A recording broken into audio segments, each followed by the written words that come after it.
will continue their work, how we organize this. And maybe just 1 or 2 sentences each. Eva, you want to start? Yeah, I've understood yesterday already that I hope to go over the power draft we made yesterday this week to clean everything up, and then I will iterate it with the breakout group people once more, and then we will send it to the entire list and have an open feedback round and ask everybody if they want to contribute and whatever, however they want to contribute, write comments, whatever. And then we will see if Matthias' presentation today help us to, could be a form of writing it. And in the meantime, give the contact person for that, right? I would say. Great. Simon, there's something on there. Yes, we did the best practice catalog yesterday, and as said, it's still in German, but I'm going to be the contact person, and we'll start with translating into English, and then we will have these draft document put on the website, and yeah, then everybody is welcome to actually have a look on that and share ideas, what's maybe missing or what's kind of where the formulations is maybe kind of tricky in respect to what we want to address and how we want to actually address the policymakers. And maybe there will be some more input from, for example, from one of the breakout groups that's transparency on this afternoon. Yeah, everybody is welcome to contribute to that and contact me if he has some ideas on that. Maybe we can do some kind of process on this document right there and kind of the wiki structure. And yeah, I will provide information for that, I think. So just contact me. Look, have a look at it, if it's on the website, there will be a link or hello. Thank you. Ingmar, you want to say something on data sharing?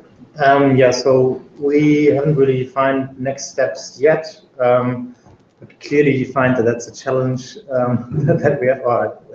Well, there's some challenges regarding who's actually doing stuff like that. Implementing it, so the incentives to contribute to making the data platform vision a reality, that will be the next step. So we want to continue our work today in the breakout group time slot. So afterwards we have more clarity there. Great. So the article team and the best practice catalog closed for today, right? Both groups will not continue meeting up, Eva? You will not continue to meet up. Okay, so data is continuing, the other one is closed.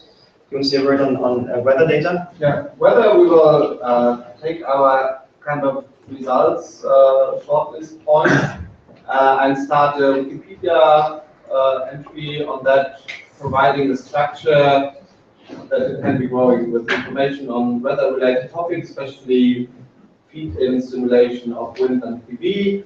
What is there already out there, perhaps like what is popping up, like the Ninja or the Great Atlas, and as well on the pure weather data, the different reanalysis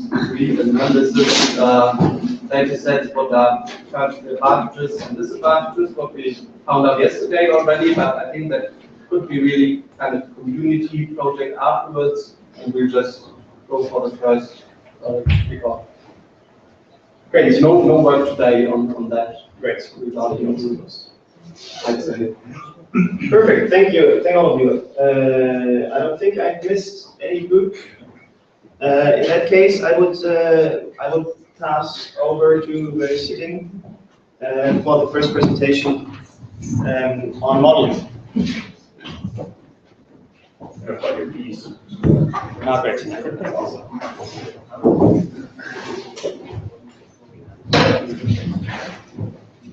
Okay, I'm just going to give you a sort of short overview of a modeling framework I've been working on to make my work easier, and perhaps something that other people would be interested in as well. And I'm trying to just stick to some sort of points that people here might be interested in, sort of thinking of that, about how the model works and why it's open, rather than sort of focusing on the results that I'm getting with it.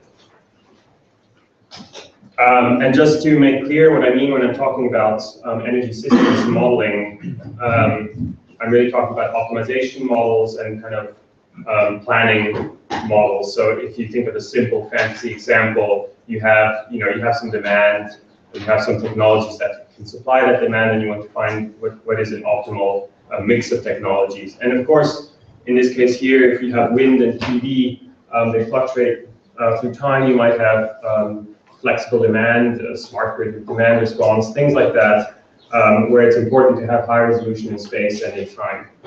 So it can end up being quite a large optimization problem. So some of the design decisions and rationale behind the framework. First of all, I wanted to separate most of the code and the data. So that's the sort of distinction between the framework and the model.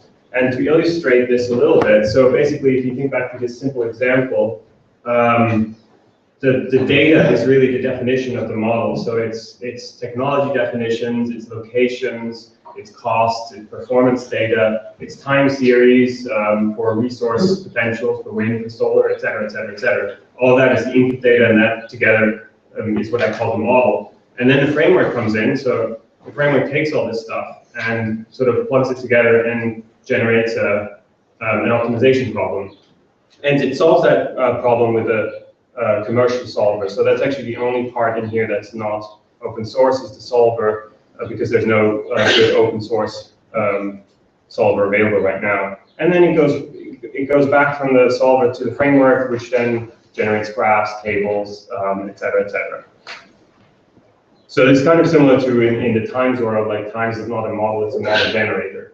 It's kind of a similar concept. Yeah, so the model configuration, I want it to be easily human readable, but also easily machine processable, and it should be trackable in a version tracking system such as Git. So I decided to go completely with text-based formats, CSV files for time series, YAML, which is a sort of structured data format for the other data. And just to give you a simple example, this is a simple, yeah, you can't really read it very well, definition for a nuclear technology, which gives sort of costs and constraints, etc. And all of the model configurations in simple text files that look like this.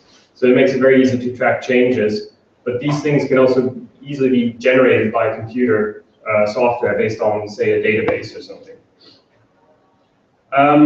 So this high spatial and temporal resolution, I already mentioned that. The other thing is that what I call dynamic time resolution. So I want to have, in the model, I want to have all the time series data stored in the highest possible resolution at all times.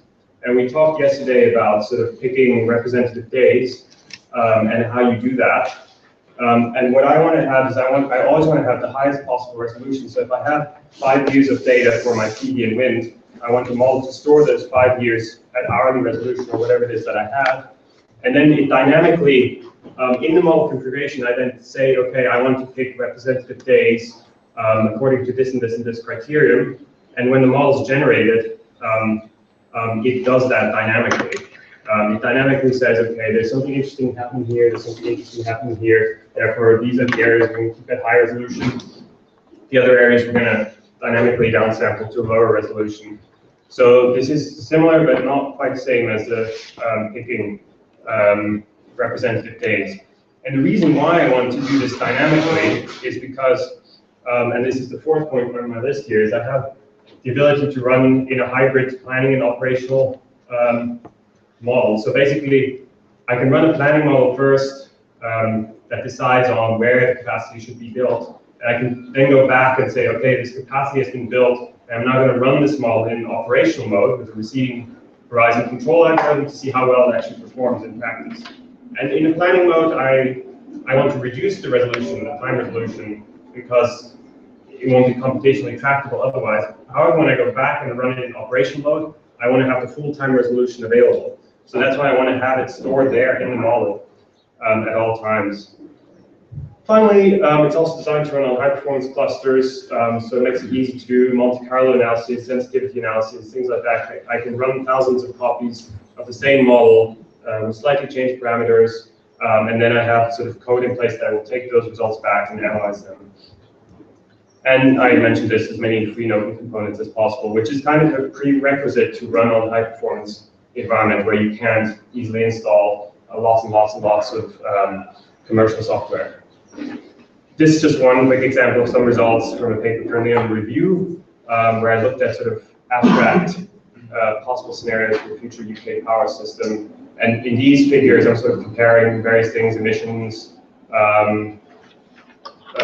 supply diversity, costs, and all of these points are always full-blown model runs that I run on a cluster. I'm probably running out of time. I'm not quite sure. My 6 minutes, so I'm gonna just very briefly mention this.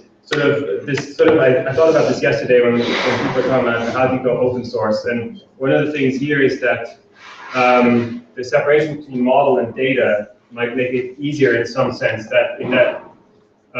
Sorry, not the separation between code and data. So the framework is really the code, and so this is what I've sort of been working on. The framework documentation is available online, the framework code is available online, and all of that is open source. But then when you actually build a model using that, it's kind of up to the modeler whether the model itself should then also be open source. So you could easily use the open framework, but your model remains closed because you have commercial data in it. So this distinction might make it easier to go open. And I'm not going to talk about this because I'm running out of time, but yeah, I've also put up another Google form if you're potentially interested in this and want to get information on new releases. I'm actively developing it at the moment. There's 2 other universities so far, University of Reading and EK Zurich, where people have started to use it as well. But so far, I'm the only developer. All of the documentation is online, the detailed documentation. If you go to the website, if you want to look at the code, it's all online as well, and it's licensed under the Apache 2.0 license, which is very permissible. It basically allows you to do whatever you want with the code as long as you retain a small notice saying this is where you got the code from. So you can also put it into closed source commercial projects. And that's it, really. Thanks for your attention.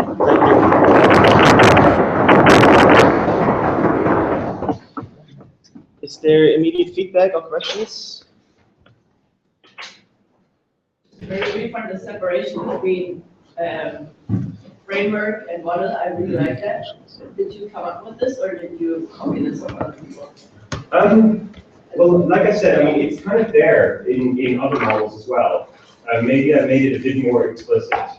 I mean, calling it a framework, I think that comes from from a lot of open source projects where you have the web application framework that sort of gives you all this sort of glue, the glue code that you need to actually build a web application. But like Times, for example, they call it the Times model generator. They call it a model generator, which is really the same. So. I really like that.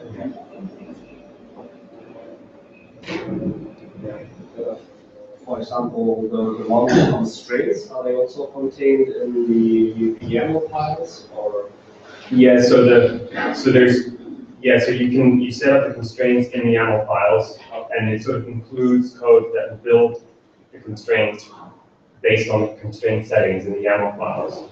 But it's built in a modular way, so if there's some constraints that you want that are not included, you can easily write some extra code that will read some extra information from your YAML files and then generate additional constraints.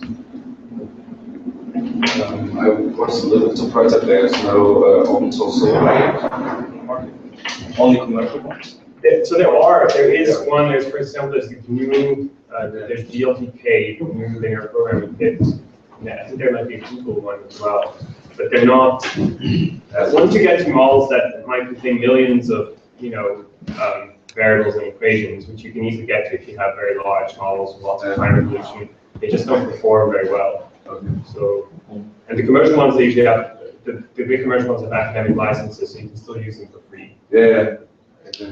So otherwise, it would be still an interesting project to develop an open source solver for. Yeah. Yeah, I mean, it's better. Maybe I think we need to go on. I think developing a solver would be yet another project, and we will probably yet need another few hundred people on board. Thank you again.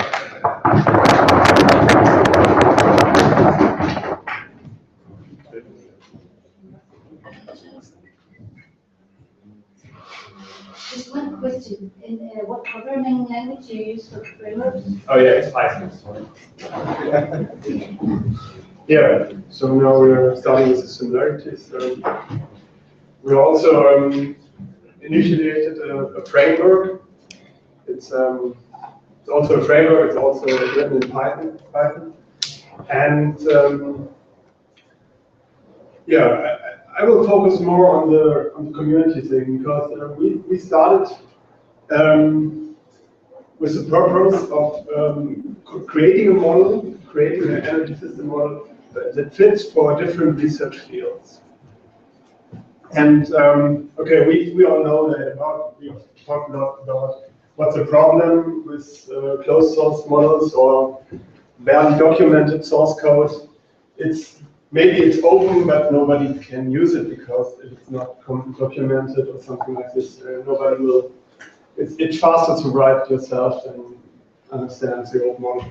And so our solution was like the 4 points. How we this is more the challenges we talk about. And the first thing is the modular structure, and it has to be open to new approaches. Because this is very important, because, as I said, there are very different research fields, more the economic prospect, or like my colleague is working on European power grid, and my focus is on more regional power and heat systems, and combined heat and power, and things like that. And we all want to use the same model, and this is very important. And of course, the documentation of the communication structure, it has to be part of the project, because if you want to write not only open source, but you want to do something like a community project, you have to think about how to communicate how your project works, how to invite people to join and contribute. And for that, we are pretty good. We are trying this now. We are pretty good in this modular structure now. And we are trying now with the settlers in Flensburg, this communication thing, because this is already the first time we work together with people that are not right next to or next to your office or something, but in another town a few hundred kilometers away. And the third thing, we are very bad in that so far, but this is very important for a community project. You have to good testing policy, because if a lot of people working together on a project and you want to change anything, you write new code, you have to test, otherwise you will crash the model of somebody else. And the last thing is you need low entry barriers for new persons. We're not good at that also. So we have to learn a lot about this, how to invite other people, how to make the project feasible, that other people are happy, think that they could join that. And of course, no commercial license. This is important for me, because if you have, of course, you can start a MATLAB open source project with people who have MATLAB, but I prefer using software that has no license and people can join without barriers. Okay, the framework concept, yeah, maybe it's similar to the one Stefan taught. We have like data processing libraries, like this demand library or the feeder library, and we have input-output libraries to read files or connect to the database, and we have the solver library, which has so far a linear model, but could also have a nonlinear model or some other solver ideas. And actually, okay, the solver is extra. Like Stefan told, we use the Gurobi solver as a commercial solver, or the CoinOr project solver, which is, I think, the best open source solver, which is very important for me, that I test every model, I test that it works with both solvers. And the Gurobi is the commercial solver is a little bit faster. So in the day-to-day use, maybe it's I will use the Goroli, but for me it's important that somebody else could use the model using an open source solver and have a complete open source model. And inside these libraries, you have different models, as I said. Maybe if you have the feeding library, which is very simple, you have like 2 wind models, a very simple one with power curves, and another one with a physical model. And we have the connection to the external library because there's already a very good open source project, PBlib, which is integrated in our model, and it's maintained by Zambia Laboratories in Mexico. And then we have the application, and this is, for example, it's my application, and I use the solver, the linear solver, and I use the Regius model of DemandLib, which has geodata processing, and the first wind module, and then I write a PDF report or something like this. And this is on heat and power systems. And now Guido is coming, and Guido wants to European power grid, and he's using the same linear solver. Of course, very different components. It's important that you can put away all this thermal heating stuff. He doesn't need that anymore. It will not be in his model. If he doesn't choose a component, it will not apply in the model. And then he has CSV files and use it with another model, and he prefers the wind. The second wind model in this library wants to plot his results. It's just an example. So this is very important for us because a new person can come and say, okay, I don't agree with all of that. I write a new library and new models to all the libraries, but the interfaces, they're definite. And so you can write new stuff, and everybody else it's a very low barrier to use another model to say, okay, maybe I try your solver or your way how you pre-process the demand library, demand data. And this is the idea of our framework so far. And yeah, the conclusion is we think that even though if people is working next to each other and have different models, different libraries, use different models of the libraries or write new libraries, they're still connected through the framework, and it's a lower barrier to look at their model, to see what's different to your model and what are their approaches and so on. And so we think that will increase the transparency. And the main challenge so far is to lower the entry barriers, what I said, because we want more people to join our group. It's a pity for me that I didn't know about such a project before, because I wouldn't start a new project, I would join, because it's better to join an existing group than doing something else. But now we already have some groups, and maybe in the future we will all these groups will join into a big framework or whatever. And yeah, the last thing, of course, communication and documentation is extra work. And sometimes it's hard. But the benefit is not only for the other people, but for myself, because after a year, I still understand my own code. And that's what we further, in the past I said, it's like write-only code. You can't read it anymore afterwards. And so this is now different. And I think in the long run, a community project will be more extensive because more people are writing code, and more stable because more people looking at it. And we see that already on the PBlib. This is the PV calculation library that is integrated in our model. And because we used it and we already found some bugs and reported them to them, and they're okay, thanks. And if few days later, there was a bug fix and everything worked fine. And they are happy, we are happy.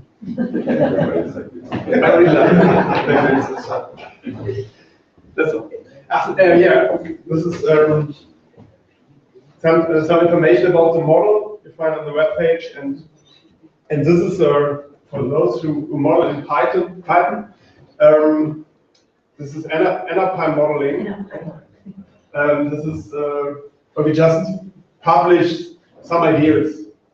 It was hard for me to plot directly from a Postgres database, and then I found the solution, and now I posted it on NFPy modeling. And so, if you want to post something or if you want to read something, go ahead.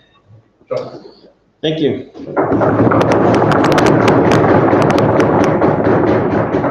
Immediate responses? Which license do you have? New GPL3. Sure. Yeah. I think I wrote it in our overview on the webpage. I hope so. Just an understanding question. So, do you develop these libraries on your own, or are those libraries which are available?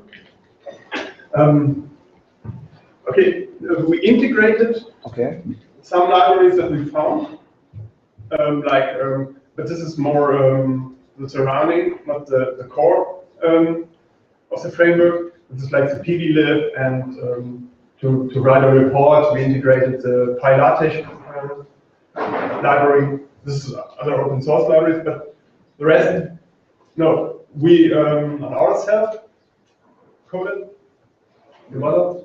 Guido and I started, now another colleague of us contributed, and now the tablets people contributed, and so now it's a growing community, and I hope it's growing more. So, thank you. Thank you. Has anyone not signed up for lunch? We'll stay on.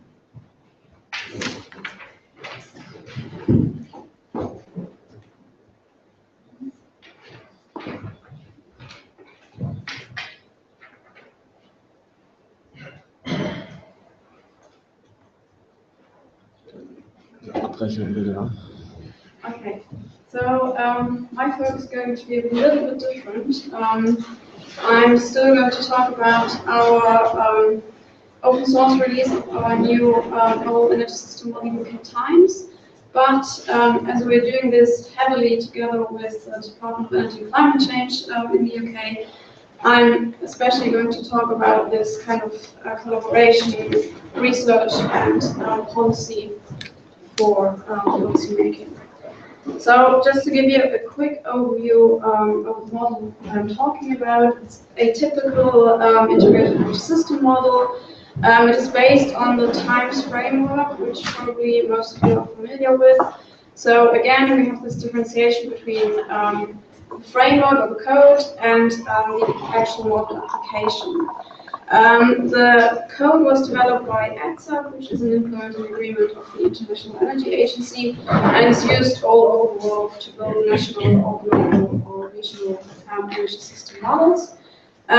Previous to UK Times, the UCL Energy Institute used UK Markal, which was the same kind of idea, having the Markal framework and then building a national energy system model. The Markal framework is no longer supported internationally. That's why most of the supporting teams moved to the TIMES framework. With this move, we have, of course, updated a lot of things, have new functionality, but I'm not going to bore you with that. We also, I've just noted here kind of the actual research we're doing with this model, or we're planning to do. If anybody's interested in these topics and would like to collaborate, we're always happy to do that. Now on the kind of policy engagement, both the Markal model and now the KTM are heavily used for policy making. They've been most of the kind of big policy reports in the UK were based on Markal or TIMES modeling. The UK, just to give you some policy background, the UK was one of the first countries to have a legislative long-term greenhouse gas reduction target, which was implemented in 2008. to -80% until 2050, and macro modeling was based on that. Now, every 5 years, the UK government defines a carbon budget for 15 years in the future. So we're currently working on the 5th carbon budget report, which defines the carbon budget for the period 2028 to 2032.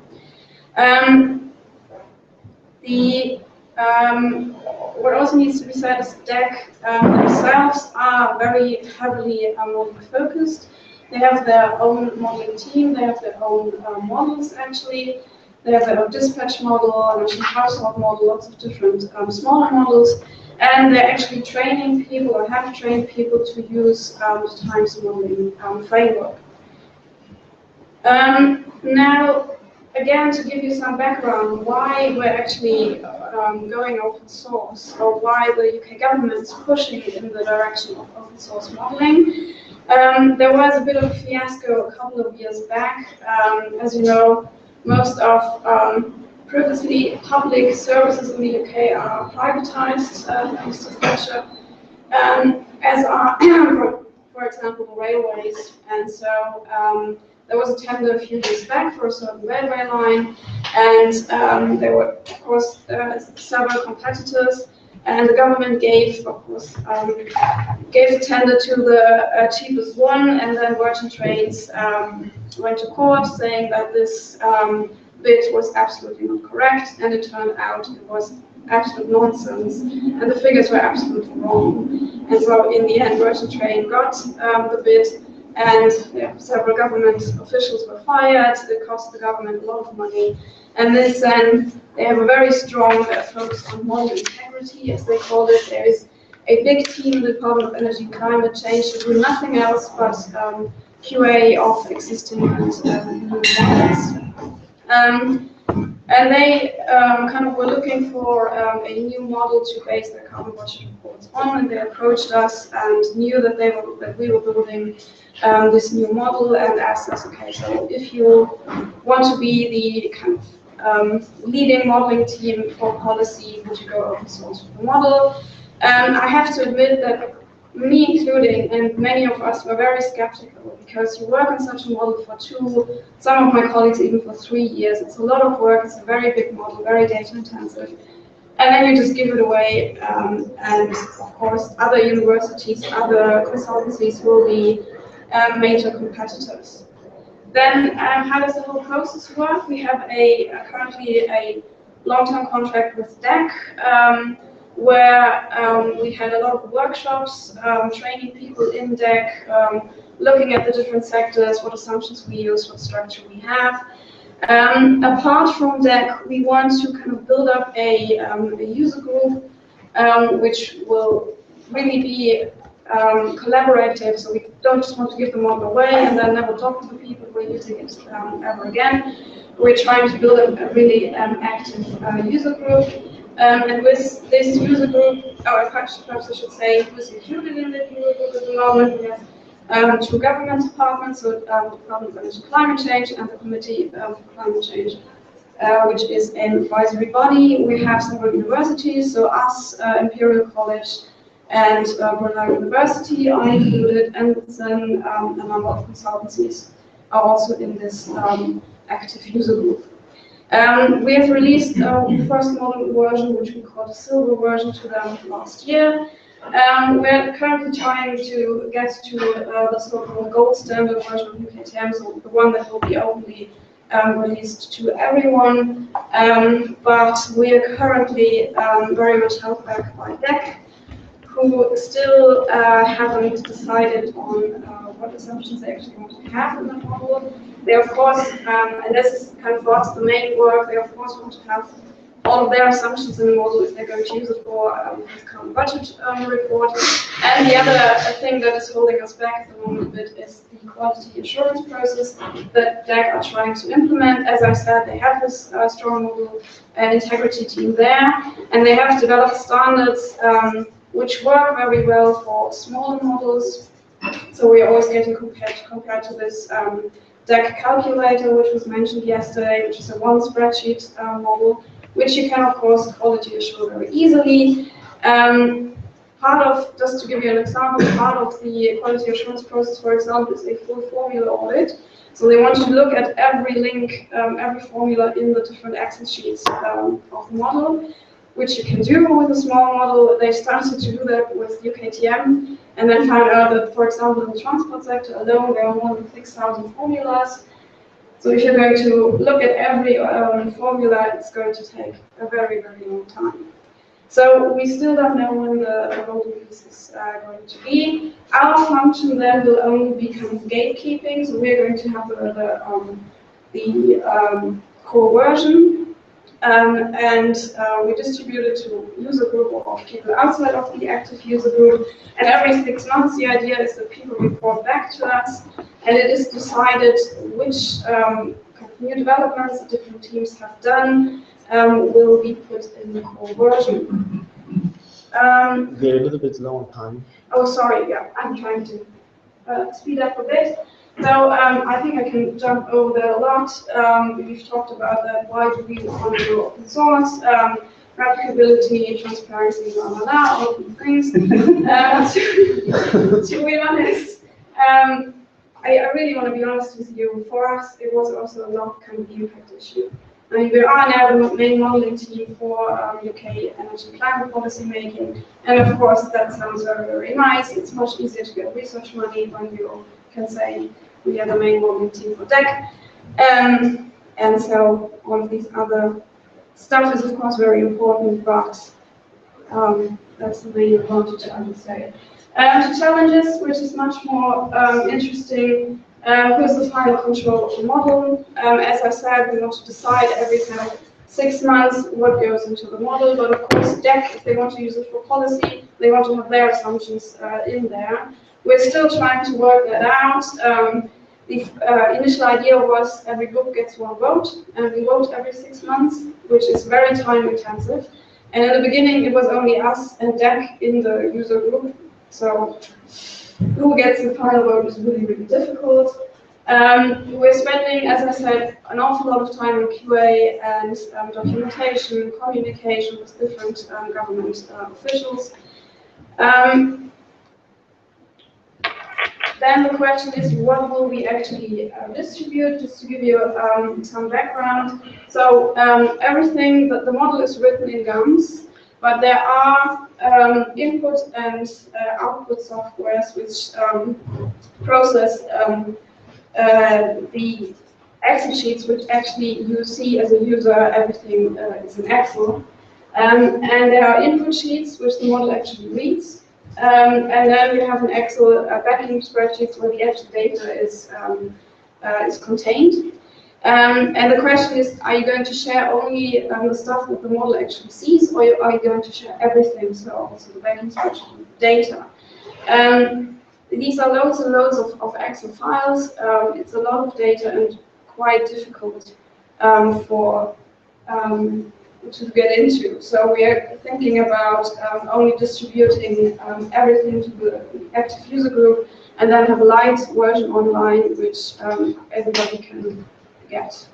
And of course, I have to say, you still need to purchase the softwares that you can get via the website. So we are criticized on that part because of course that means we're completely open source. So here are kind of the risk and gains we are seeing. People can just take our model, run away, not talk to us again, and of course they will be major competitors. We are really, the kind of relationship with DEC is very, very difficult.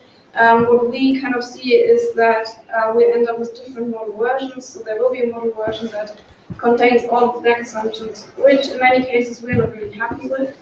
So we really have to try to find a way of having different separate model versions, which are still fully documented and fully transparent.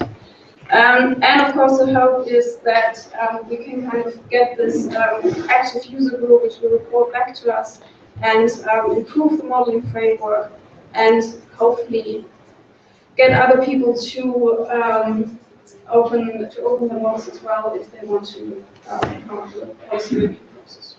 Okay, thank you. Thank you so much. a lot of interesting stuff. I still would need to ask you to postpone questions and remarks for coffee. We are heavily short on time, and we continue. I think you're next.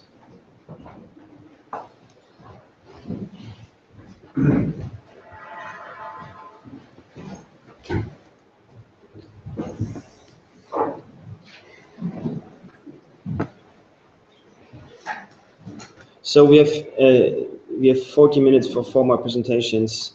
So it's 10 minutes each, including all buffers and questions, Q&A. So I'm going to be a little bit stricter now. Yeah, absolutely.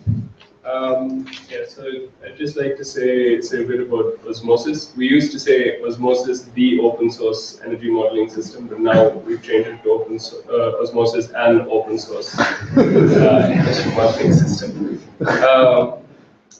So just to do some basics, because it was developed in 2011, it's been around for a little bit now. So just like a couple of softwares before, it's a least cost linear optimization tool. It was built on the same principles as message and times. And what we primarily use it for at KTH is for long-term energy investment planning. It was originally developed as a collaborative effort so it was an effort led by Professor Mark Howells at KTH, along with researchers from Stanford and PSI and some UN agencies, the UCL. And since then, I think KTH has kind of taken over the role as the lead developers of the software.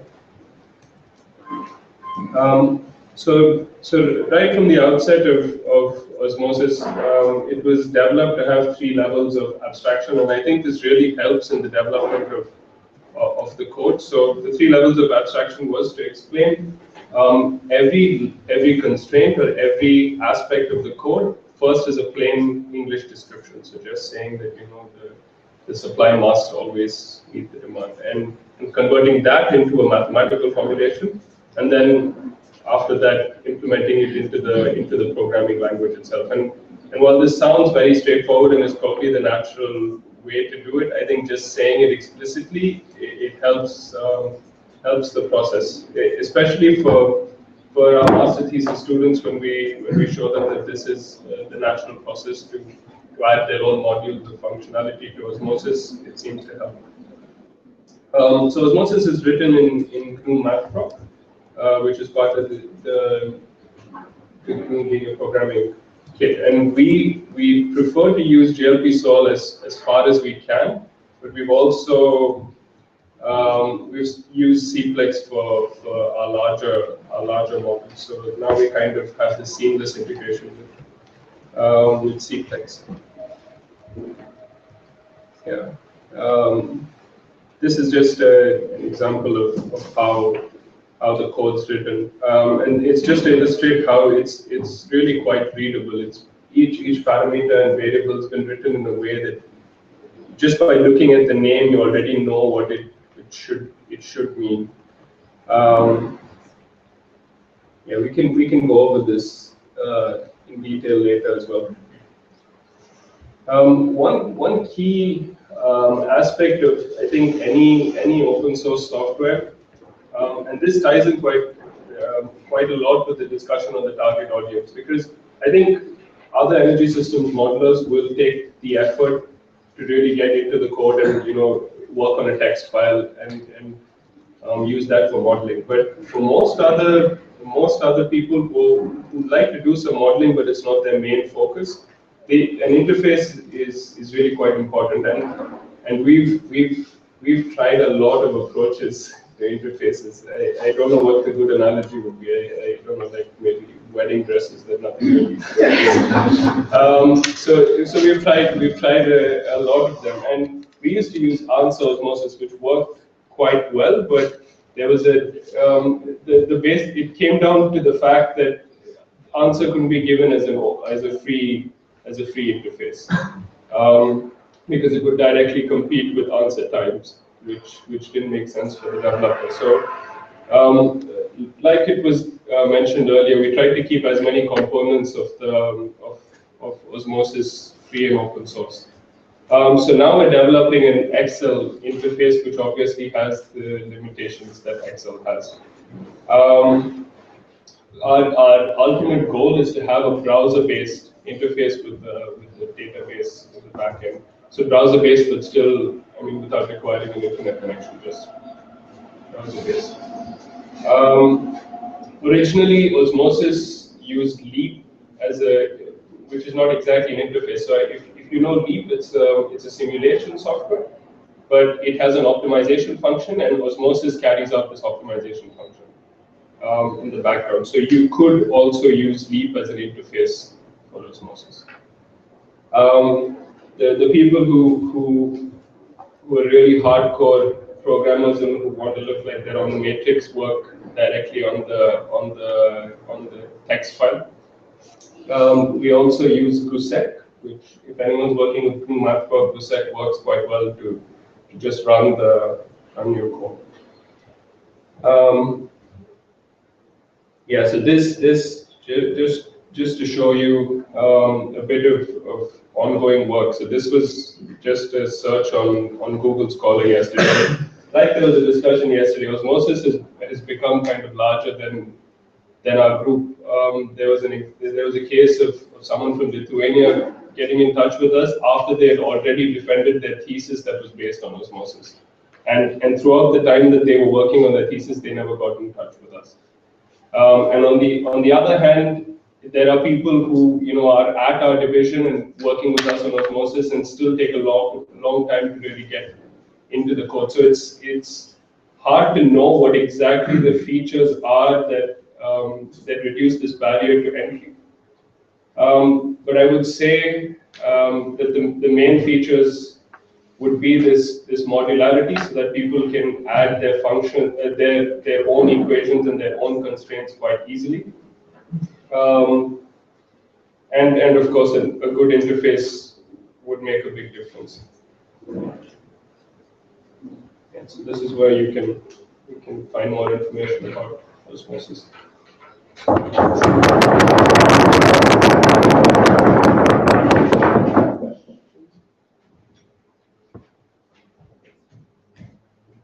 Great, thank you again.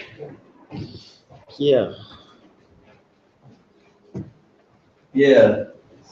Good morning, everyone. I'll hurry up. I try to. I'm going to tell you something about our simulation. We are trying to simulate the electricity market in Germany in long term. And we started 1 year ago, more or less. And Anna Uhlmann, she made the theoretical basics and some research to get all the data we need. And my colleague David Dassler, in the meantime, he implemented the simulation in Python. And a few months ago, I came up and I built a GUI for the simulation. So first of all, I want to just tell you in a few words what is the merit order and what is the mechanism behind this. All full-site power plants are sorted by marginal costs, which are more or less variable costs. I think most of you know the mechanisms. I don't know. Maybe I just skip it. Yeah. So that's our simulation. First of all, we feed it with all the data we need. We have the power plant list, we have the renewable energy production, the consumption side, and different costs, fuel costs, CO2 certificate costs. And then we jump into a loop. And for every point in the simulation, we are sorting the power plant list by marginal costs. And then we are laying over the energy demand side, and then we have the price of electricity. And that's running through, and then we have a bunch of results we can plot and save. So let's move on. This is how the GUI looks like. On the top left side, you can just input the start and end time.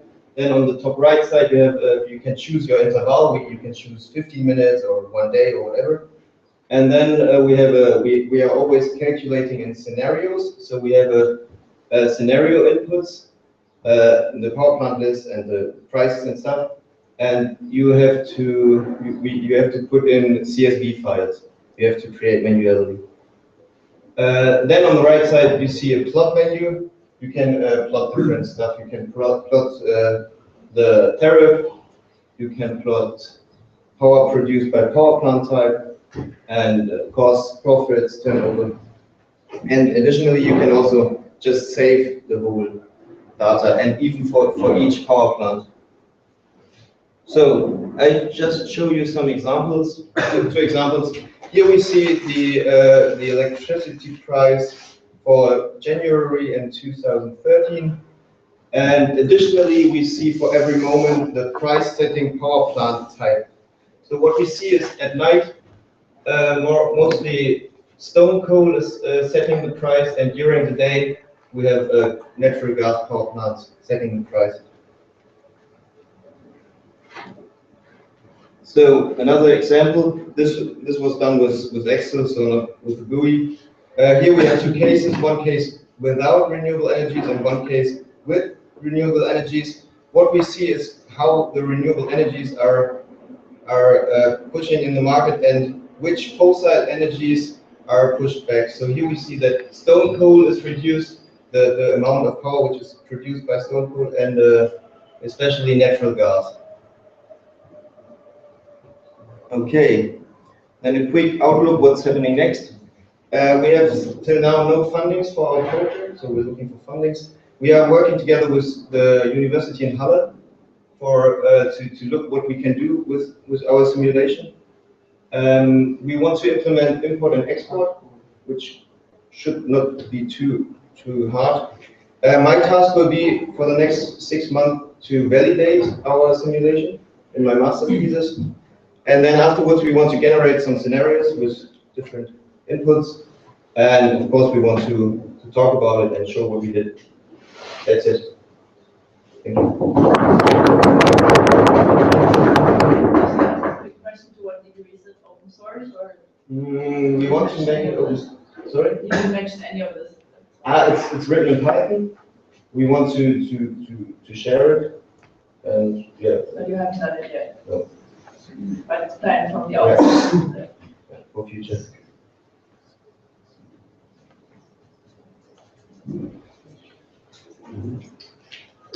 Other questions? Thank you. So, so we're jumping right into. We just continue with the same setup and discuss two open grid modeling projects. Who's presenting Sigrid? You doing that, right?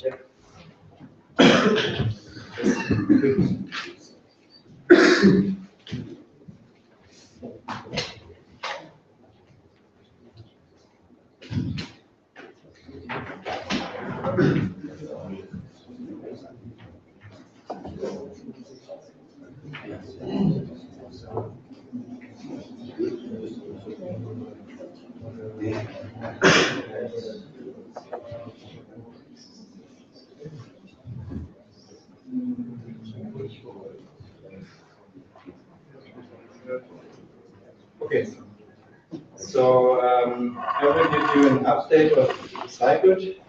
Why is it an update?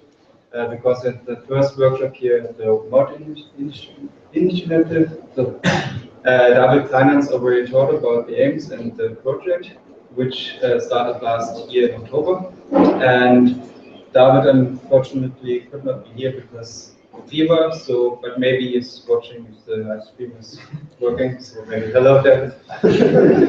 Hi, Grandpa. So Sigrid.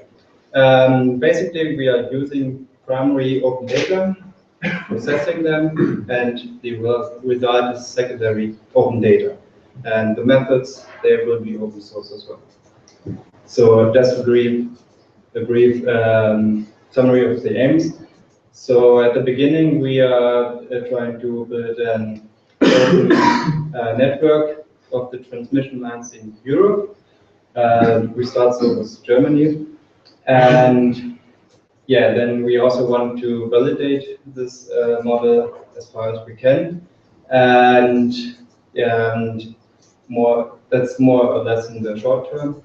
And in the long term, we also want to build interfaces so that others can use it the data, the produced data with other software tools, and don't have to go into the details of building the network itself. So, and also we want to develop methods on how to compare different networks, and we'll publish them as well. So what are our primary data? Our primary data come from OpenStreetMap. Who is familiar with OpenStreetMap? Okay. Yeah, that's good. So if we look into OpenStreetMap, we not only get maps, we also get the power data in form of transmission lines. And if we calculate just for Germany, the lengths that exist in the data set of OpenStreetMap, I got here some data from working back from 2010 to the beginning of this year. And what we can see is really that the transmission lines with the amount of the summary of length is really growing, but compared to the NSOE data, they just give a summarized length. There's still quite a lot missing, but we can expect that will develop. So some of you have already seen there are three data types: node, way, and relation. The node usually represents points with the longitude and latitude information and some tags that describe this point. The way itself is a combination of points and further details in form of text. And the last data set, data type relation, describes some logic features about the ways in the nodes. So in this case, we have the power tower, which is described a node, and the way are the transmission lines, and the relations describe circuits, which we are interested in. And the most important things are written here in power tags. So if I just get these, we are using the power tags, power equals plant, or station, or substation, as our vertices. So in the data set, in the primary data set, these are polygons with different nodes, and we calculate the geographic center or geometric center, and these describe our vertices. And different vertices combined by relation, they will describe our circuits. And the information about the circuits, and especially the lengths, the true lengths, and the voltage level, that's what we are interested in to build in this topological network. So just to give you an example, it's close to Berlin. There's a transmission line, 220 kilovolt, and what we cannot see here on top, there is a substation, and also here below. And what we are doing is calculating the geometric center and summarizing the length of all these parts of lines and put it into an abstracted line that we call links between those vertices. So if we analyze all the relations that are available for Germany, we will see that there are 779 relations with a voltage entry of 220 and above. And almost 80% of them have really two substations, where I mean with substation also power plant or just the things that describe vertices.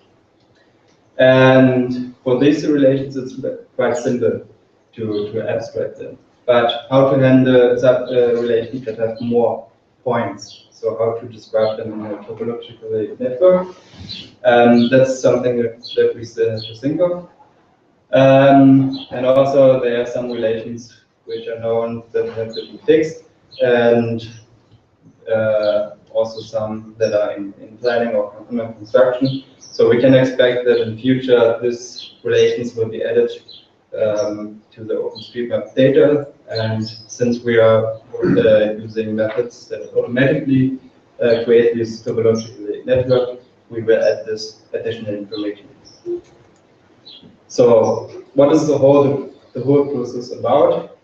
So we get the original data from OpenStreetMap, then automatically extract the power data, put it into a database, and in this database we do some abstraction and get the list for the vertices and the links. So now it's fine, everything's in database, but it's more easier maybe for interface or other software tools to use it in form of CSV files, or maybe the YAML file could be possible as well. And yeah, so we export this data from the database and provide it for topological analysis or electricity flow models.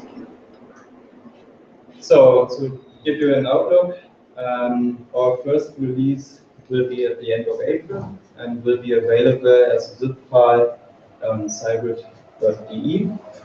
And yeah, the 623 relations with only 2 substations are presented here as a graph. And the CSV files will look like those flows. So the first one are the vertices.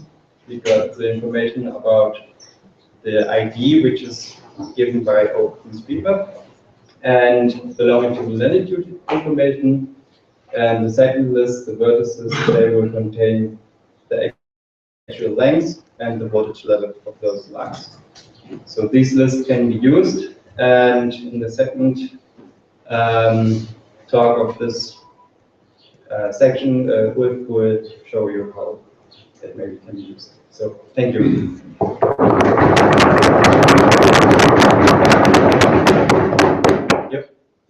Very short question. Have you checked if the map, if your list of lines is complete?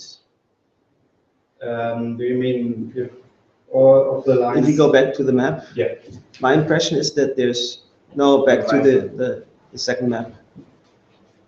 Further, no, to the end. Last slide. Yeah. Yes. Okay. Well, back one. Forward one. Forward two. The map. The map with the lines. Germany. Slide 12, the last one. Thank you for that support. Just visual inspection suggests to me that there's lines missing. Yes, of course. So but, the problem is, as we can see here, they are related with 3 and 4 substations. So in this case here, close to Bremen, there's a relation which connects, the spool in the map. So, but it's not really clear how to represent it in the final data or in the final network, because it's easily to say, okay, it's beginning and an end, no matter which one is beginning and end, but from one point to another. But how to present, what is the technical reason to have 3 vertices? So we are not sure how to represent it, but it will be in at least in the next release. Okay, and from a user perspective, I haven't done load flow modeling, but I believe if there's a single line missing in the entire set, the entire project is pretty much cannot be used for any research. Yeah. So the network itself has to be contained as there cannot be any holes.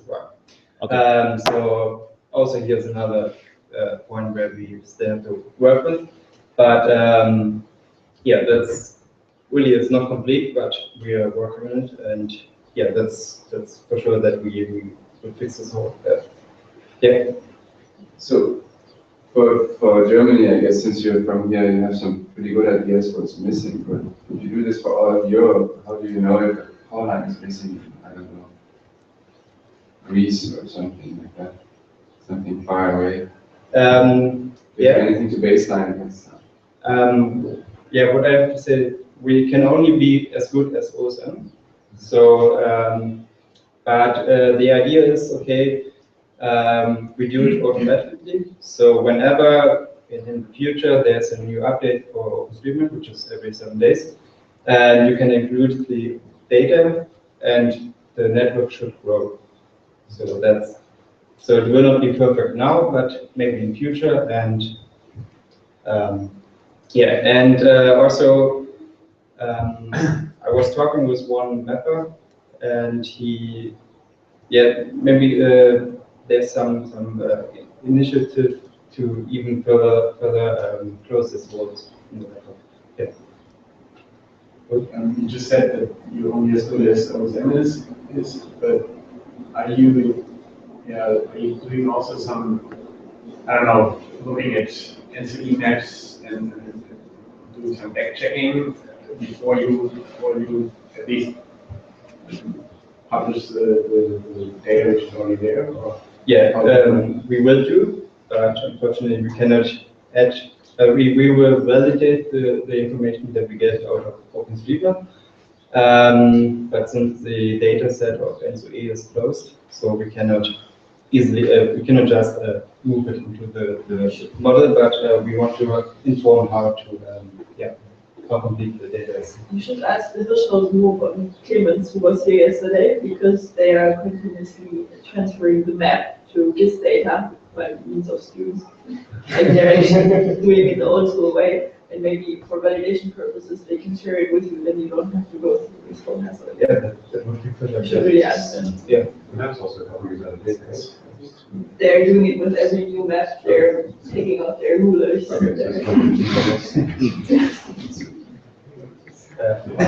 I think of it from a user perspective, also, I think a lot of us use models that use simplified representation of the grid in terms of net transfer capacities, for example.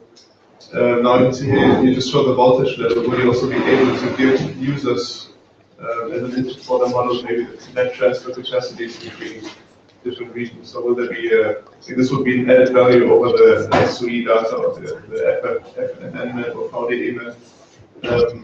I'm not an electrical engineer myself, so I don't know the way you would do this, but are you planning this also ahead to provide more user? So you mean to have some information of how much capacity can be transported from one point to another? Because I think this is the most relevant part for our electricity market models that we are developing. So we do the whole project modular, so we will include this information, but not right now, with data from the literature. So that it's still possible if someone has in mind some other values for this constraints, so that it's easy to adjust. So, but for maybe a second or third release, we will include this information as a based from literature. Maybe last and short question. Okay, what question do you offer a framework process for other users to fill these data gaps and to provide these process data to other users? Possible in the project. So that others can complete the data. We are thinking of it in terms of that we want to present a map where are missing holes so that it's easily visible, and even the relations that have to be fixed or which seems to be not be completed, so that especially OpenStreetMap users will see what's missing, and they're really like gold digger, I would say, that they really want to have a list, what's missing, and then it's like a challenge, who is the first who is closing these holes. So, and I haven't seen any kind of this map, so that's something that we would like to add as well. Thank you.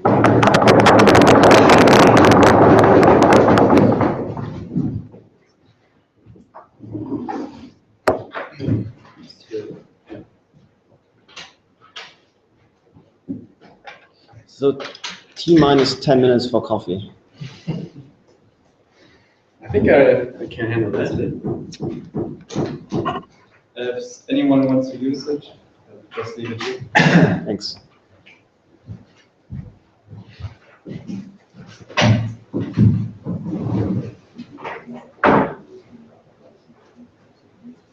Yeah, I'm Ulf, and I'm going to talk about Ulf.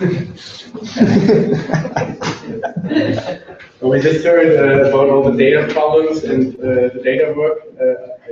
I do work with that data part as well, but this could be a way to use such nice data.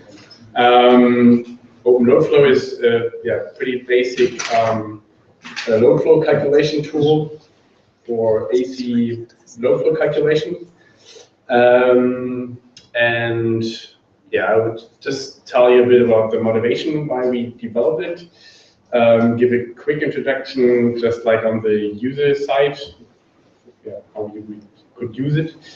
and then an outlook. Yeah, the motivation was sort of me. I was using software. I'm using a software which is from Siemens called Syncal, and coming from that point of view, just it was sort of the wish to build up your own knowledge and know what actually is doing the program which you're using. Then, well, one reason which is always talked about as well is being sort of independent of commercial products, which is actually also when you work with students sometimes a bit annoying when you have this licensing thing. Open source, I don't want to tell you about those benefits here. Then the goal is sort of to use this load flow calculation as part of the electricity system model. For example, RentPath, which Frauke developed in Flensburg. And so it's also a question of compatibility. I mean, if I have a commercial software like Syncal, it's probably pretty hard to being a part of an electricity system model, which is open source. Then, something which is what's sort of like important for me is this to bring this electric world a bit closer to the economic world, or you can say the other way around as well. Because I know when I did my master thesis at a grid operator and all the experience I at least have with seeing on the one hand all these system models, energy system models, and on the other hand all the grid operators or all the technical stakeholders of something like Energiewende, and they would say, well, that won't work with our grids, or I don't believe that. I mean, you're talking about a copper plate, I have a grid. This is sort of my approach why I would like to integrate something like that. The open load flow, some general characteristics. It's an AC load flow calculation. It is static, so it doesn't represent any dynamic stuff, which from my perspective is everything you need when you look on grids, on a grid perspective, and not on a plant perspective. It can or includes PV and PQ nut characteristics. So you represent different kinds of plants and how they behave in an electrical grid. It does a full Newton-Raphson iteration, which is standard, I would say. Which, for example, Syncal does or Neplan does, all those standard programs. We try to, or I think we managed to have a really simple data structure. For example, in Syncal, you have these like tons of tables, and you need like weeks to get through them. And we really try to get it really to the base of what we want to do, local calculation. So you will see that in a minute. We do not include so far any time series calculation. We don't have a transformer model so far, so we only focus on we can calculate on one voltage level. It's written in R so far, and to give the credits also to the one who did all the coding, basically, that was Martha Scharf in the student assistant last year. Exactly. Okay, then the input data, it's just two tables. Well, those figures are just examples, of course. You have the grid data table, which is right now a CSV input, where you have all the lines, the line IDs. You have sort of topology, so the lines and where are those lines and between which nodes. You have the length, then you have the resistance, reactance, and capacitance. So it's AC load flow, and then you have you need the maximal thermal current, so the maximum amount of current which can go, which should go through the line. And then you have a second information table, CSV, which is a generator and load data information, which actually says, okay, which node, what kind of feed-in, what kind of load do I have, what kind of cosine phi do I have, is it totally active power, or how much reactive power do I have, or if I have a PU or PV nut, what kind of voltage do I supply? Yeah. Then when you look at the results, what you would get from the graphic point of view, which is just gimmick, I would say, and it's not that beautiful so far, but it's, like you see, it's a schematic. It's not GIS-based. What I can imagine here is, well, we have the topology, the lines. For example, this red line is a line which is totally overpacked. It has a I to I max, so of 250%. So it's 250% compared to what it should have. And on the nuts, you see the voltages. So lower voltages would mean you have more like a load characteristics, and higher voltages you would have feed-in characteristics. Other way of results would be the tabular results, which are two tables again. One is a line result table, one is a node result table. On the line result table, you basically get to know what kind of what are the currents on my line. That reflects into the power, the reactive power, the apparent power. You also can see the losses you have on the line. And in the node result table, you get the voltages basically.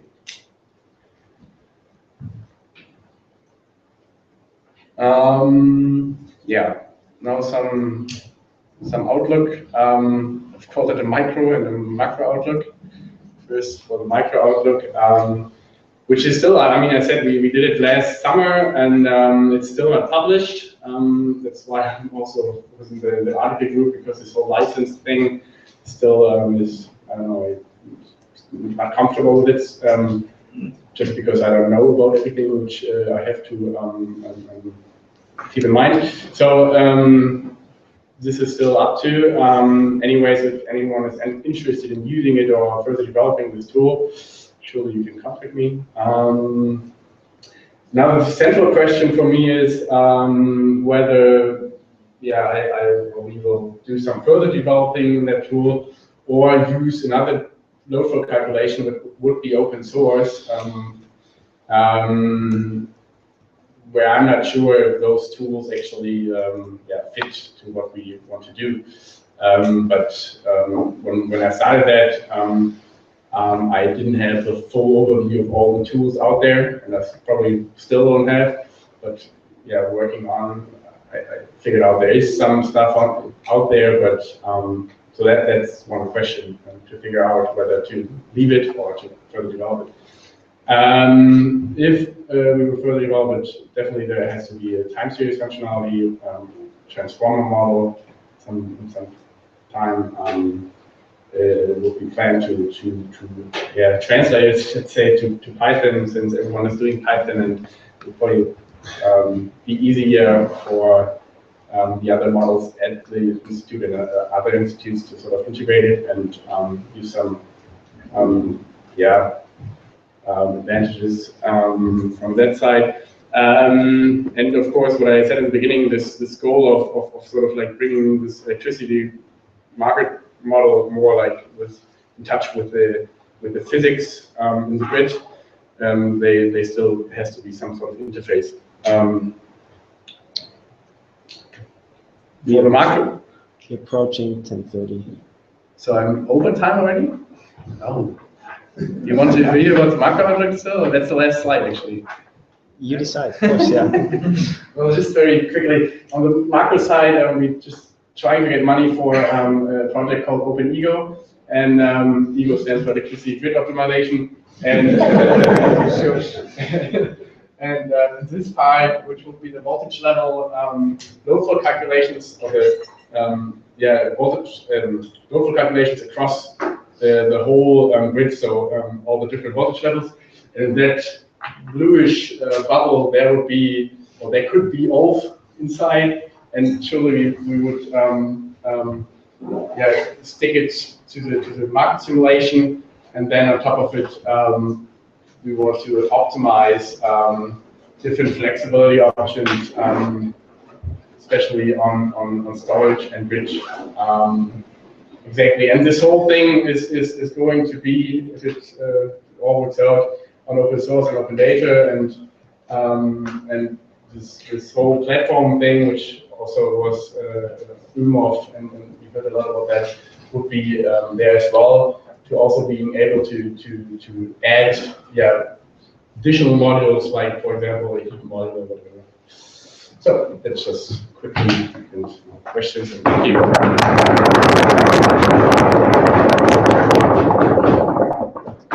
Questions? Maybe these two immediate responses. So, and how well does it compare to the commercial commercial software? Well, the local results are the exact same. And in terms of functionality, so if you compare it to either our factory or some software?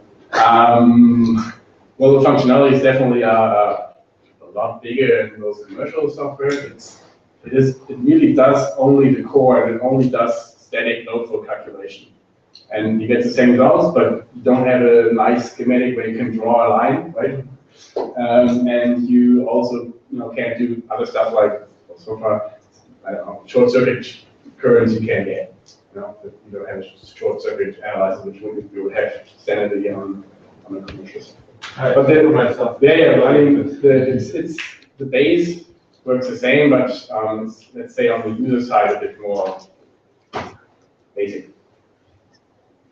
What about speed? Good question.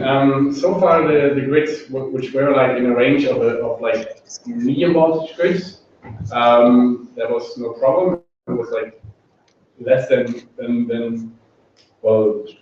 seconds, definitely milliseconds. But definitely, when you get bigger grids and when you have time series, I wonder how it will work. And it actually would be one. I forgot it here on the slides, but to include, I mean, they're faster methods than full loop Raster,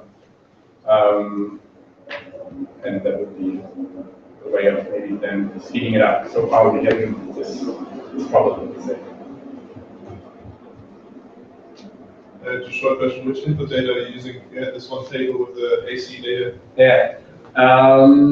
Well, I'm also very into that, how to use OSM data to make it calculable. So for Schleswig-Holstein, for the state of Schleswig-Holstein, we managed to have grid data from OSM together with literature assumptions to get that knowledge. So you would have the length, for example, from the OSM data, but then you would have to assume, okay, I have a 110 kV system, what kind of standard cable do I have? Just like roughly, and then that's where you get the resistance from, you get the length from.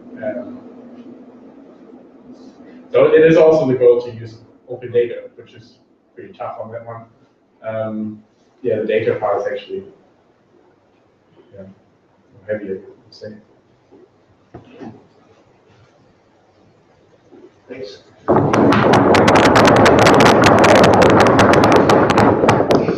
We have coffee and reconvene in 15 minutes. And what time is it then? 10:50. And Tim, Chris, and Matthias can put their presentations on here or directly. I don't have any slides. Okay. I showed online.